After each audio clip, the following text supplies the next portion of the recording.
చెప్పండి, రాధా గారికి ఇంకేం బ్యాడ్ హ్యాబిట్స్ ఉన్నాయి? నేను చెప్పను.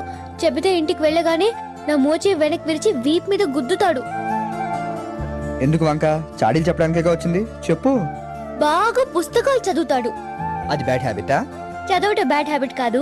చదివి ఎదుటి వాళ్ళకి ఇంట్రెస్ట్ ఉందో లేదా తెలుసుకోకుండా క్లాస్ పిక్కుతావే అది. ఎప్పుడు కంప్యూటర్ ముందే కూర్చుంటాడు. ఖచ్చితంగా అది బ్యాడ్ హ్యాబిటే. కార్ స్పీడ్ గా తోలుతాడు. నేను పక్కన ఉన్నప్పుడు ఇంకా స్పీడ్ పెంచి నన్ను టెన్షన్ పెడతాడు. అది సరే, సిగరెట్ మందు లాంటివి అవేం లేవు. ఉంటే చంపేయను. ఆయనకిష్టం లేనివేంటి? అది వద్దు, నేను చెప్తే మీరు ఫీల్ అవుతారు. పర్వాలేదు, చెప్పండి. ఆడవాళ్ళు స్లీవ్లెస్ వేస్తే ఇష్టపడడు. గోళ్లు పెంచుకుంటే అస్సలు ఇష్టపడడు. ఆయనకిష్టమైనవేంటి?